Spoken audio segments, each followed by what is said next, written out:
Kung titingnan mo, napakasimple at napakadali lang i-prepare at lutuin, no? Pero pag natikman mo yan, ay nako, siguradong hahanap-hanapin Konti mo lang yung yung mga lasa. ingredients na kailangan at hindi komplikadong lutuin, pero napakasarap. Then set aside, nagpainit na tayo ng pan, tapos maglagay na rin tayo ng mantika.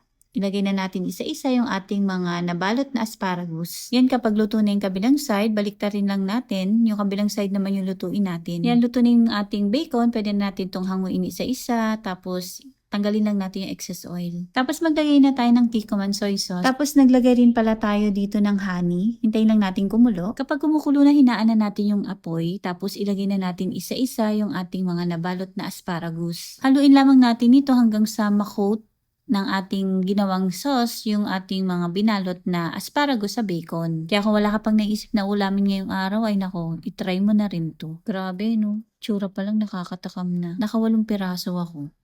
Pero walang rice.